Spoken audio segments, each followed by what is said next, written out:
नमस्कार जोहार साथियों, छत्तीसगढ़ समाचार में आपका स्वागत है। चलिए जानते हैं छत्तीसगढ़ की 15 फटाफट बड़ी खबरें। सभी खबरों से अपडेट रहने के लिए चैनल को सब्सक्राइब करने के साथ वीडियो को लाइक करें। बृजमोहन के सामने किसी और को गुंडा कहना अपमान। रायपुर में सीएम भूपेश बघेल बोले, वीडियो में दिख रहा पहले धक्का पूर्व मंत्री ने मारा।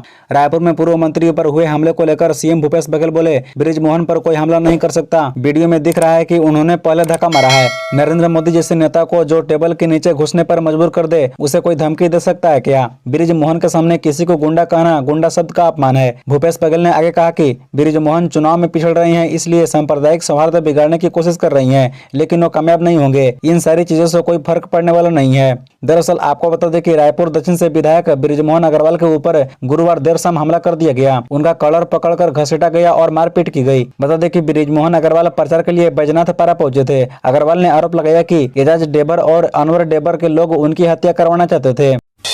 बिलासपुर मेयर रामशरण यादव कांग्रेस से निष्कासित। पार्टी विरोधी गतिविधियों में शामिल होने पर एक्शन। कांग्रेस ने बिलासपुर के मेयर रामशरण यादव को अपनी पार्टी से निष्कासित कर दिया है। आदेश के मुताबिक पार्टी संगठन के खिलाफ अनर्गल बात करने और पार्टी विरोधी गतिविधियों में शामिल होने के कारण उन पर कार्रवाई की गई है। 10 नवंबर 2023 को उनकी भारतीय राष्ट्रीय कांग्रेस की प्राथमिक सदस्यता निलंबित की गई है। बता दें कि बिलासपुर में 8 नवंबर को कांग्रेस के बागी और निर्दलीय प्रत्याशी अरुण तिवारी ने एक वीडियो पत्रकारों को दिया था, जिसमें कथित तौर पर वे मेयर रामशरण यादव से बात कर रहे हैं। ऑडियो में बड़े नेताओं पर चुनाव में टिकट बांटने के लिए पैसों के लेन देन का आरोप लगाया था। बता दें कि निलंबन आदेश में लिखा गया है कि दीपक बैच के आदेश अनुसार विधानसभा चुनाव 2023 में पार्टी विरोधी गतिविधियों में शामिल होने के चलते और कारण बताओ नोटिस का संतोषजनक जवाब नहीं मिलने के कारण रामशरण यादव महापौर बिलासपुर की कल 10 नवंबर को प्राथमिक सदस्यता निलंबित की जाती है।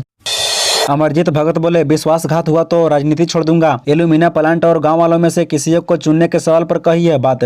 खाद्य मंत्री अमरजीत भगत चिरका गांव में एल्यूमिना प्लांट का विरोध कर रहे हैं लोगों से कहा कि प्लांट और गांव वालों में से किसी एक को चुनना पड़े तो राजनीति छोड़ दूंगा, लेकिन आप लोगों के साथ अन्याय नहीं होने दूंगा। बता दें कि सीतापुर से 2003 से लगातार प्रतिनिधित्व कर रहे अमरजीत भगत को इस बार चुनाव में एंटी इनकम्बेंसी भी झेलनी पड़ रही है। बता दें कि बतौली क्षेत्र के चिरगा में प्रस्तावित एल्यूमिना प्लांट का 11 ग्राम पंचायत चिरगा, मांझा, करदाना, कालीपुर, लेंगू सहित आसपास गाँव के लोग वर्ष 2019 से विरोध कर रही है। मांगों को लेकर ग्रामीणों ने अधिकारियों और मंत्री अमरजीत भगत को घेर लिया था। ग्रामीणों ने मंत्री अमरजीत भगत से प्लांट को लेकर स्थिति स्पष्ट करने को कहा तो उन्होंने जनभावना के अनुसार निर्णय लेने का हवाला देते हुए टाल दिया था। इस बार भी सरकार बनाइए, सब वादे पूरे करेंगे। भाटापारा के सिंगबा में बोले सीएम बघेल, मोदी शाह की झूठी बातों में मत पड़ना। छत्तीसगढ़ के मुख्यमंत्री भूपेश बघेल भाटापाड़ा विधानसभा सीट के सिमगा में आम जनसभा को संबोधित कर रहे थे। उन्होंने कहा कि पिछली बार आपसे जो वादे किए थे उसे हमने पूरा किया। इस बार भी सरकार बनाइए, हम फिर कर्जा माफ करेंगे। इस बार हम देश में सबसे ज्यादा 3200 रुपए प्रति क्विंटल धान खरीदेंगे। उन्होंने ऐलान किया कि किसानों की ही नहीं, स्वयं सहायता समूह की माताओं बहनों समेत ट्रांसपोर्टरों का कर्जा भी माफ करेंगे। उन्होंने कहा कि मोदी जी की गारंटी है। उन्होंने कहा था 15-15 लाख सबके खाते में आएंगे क्या? नोटबंदी के बाद काला धन खत्म हुआ क्या? पीएम मोदी हमेशा झूठ बोलते हैं, इनका भरोसा मत करना।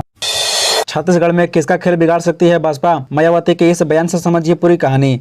बहुजन समाज पार्टी की अध्यक्ष मायावती ने छत्तीसगढ़ में अपने चुनाव अभियान की शुरुआत गुरुवार को की। मायावती ने कांग्रेस पर निशाना साधते हुए कहा कि पार्टी जाति आधारित गणना की बात करती है, लेकिन उसने केंद्र में सत्ता में रहने के दौरान काका कालेलकर आयोग और मंडल आयोग की रिपोर्ट को लागू नहीं किया। जजयपुर और बिलासपुर निर्वाचन क्षेत्रों में 2 चुनावी रैलियों को संबोधित करते हुए मायावती ने भारतीय जनता पार्टी के नेतृत्व वाली केंद्र सरकार की भी आलोचना की और दावा किया कि लोकसभा और राज्य विधानसभा चुनाव में महिलाओं के लिए 33% आरक्षण प्रदान करने के कदम में अन्य पिछड़ा वर्ग, अनुसूचित जाति और अनुसूचित जनजाति की महिलाओं की अपेक्षा की गई। साथ ही उन्होंने आरोप लगाया कि कांग्रेस और भाजपा दोनों के शासन में किसानों का शोषण किया गया है। बता दें कि बिलासपुर में एक रैली को संबोधित करते हुए उत्तर प्रदेश के पूर्व मुख्यमंत्री ने भाजपा और कांग्रेस पर दलितों, आदिवासियों और अल्पसंख्यकों की हितों की अनदेखी करने का आरोप लगाया। पहले पाकिस्तान हमले करता था, अब हम घर में घुसकर मारते हैं। अमित शाह का कांग्रेस पर हमला। केंद्रीय गृह मंत्री अमित शाह ने गुरुवार को कांग्रेस पर जमकर हमला बोला। शाह ने कहा कि प्रधानमंत्री नरेंद्र मोदी ने चंद्रयान के उतरने वाले स्थान का शिव शक्ति रखकर भगवान शिव के प्रति अपनी श्रद्धा दिखाई, लेकिन छत्तीसगढ़ की सरकार ने महादेव नाम पर सट्टा शुरू कर दिया। शाह ने जसपुर जिले के बागीचा क्षेत्र में एक चुनावी सभा को संबोधित करते हुए कहा, भाजपा की सरकार बनने के बाद 5 वर्ष के भीतर राज्य में नक्सलवाद समाप्त कर दिया जाएगा। शाह ने कहा कि केंद्र में नरेंद्र मोदी की सरकार है। मोदी ने चंद्रयान भेजा चंद्रमा पर, जहाँ चंद्रयान उतरा उस जगह का नाम शिव शक्ति पॉइंट रख दिया। यहाँ छत्तीसगढ़ में कांग्रेस की सरकार है। उन्होंने क्या किया? उन्होंने महादेव ऐप से जोड़कर सट्टा खोलने का काम किया। शर्म करे, कम से कम महादेव को तो छोड़ देते। बृजमोहन बोले, डेबर के लोग मेरी हत्या करवाना चाहते थे। रायपुर में मदरसे के पास पूर्व मंत्री पर अटैक, भूपेश बोले हमला प्रायोजित।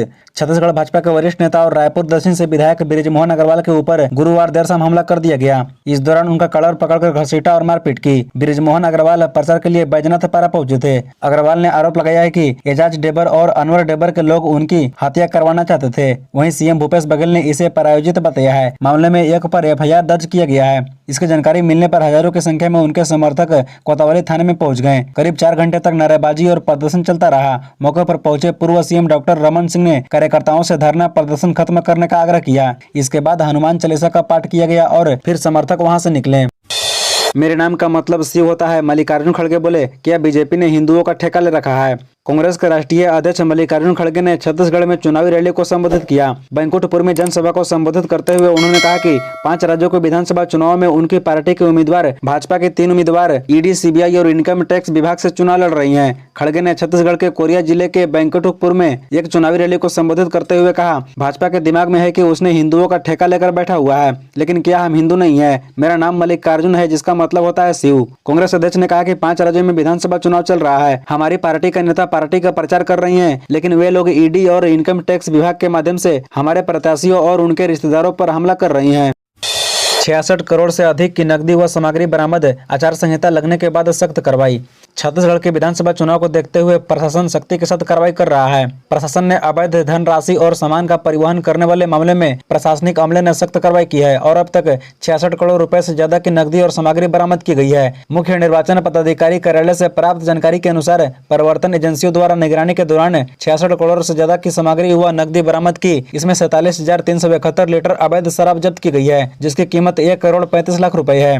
बता दें कि साथ ही 3 करोड़ 99 लाख रुपए की कीमत की अन्य नशीली वस्तुएं भी जब्त की गई है। सघन जांच अभियान के दौरान 20 करोड़ 36 लाख रुपए कीमत के 484 किलोग्राम कीमती आभूषण तथा रत्न भी जब्त किए गए हैं। इनके अतिरिक्त अन्य सामग्रियां जिनकी कीमत 22 करोड़ 62 लाख रुपए है। आपको बताते चले कि विधानसभा चुनाव के लिए राज्य में आदर्श आचार संहिता लगी है। राज्य में पहले फेज के लिए चुनाव हो गया है और दूसरे फेज के चुनाव के लिए 17 नवंबर को विधानसभा चुनाव होने हैं।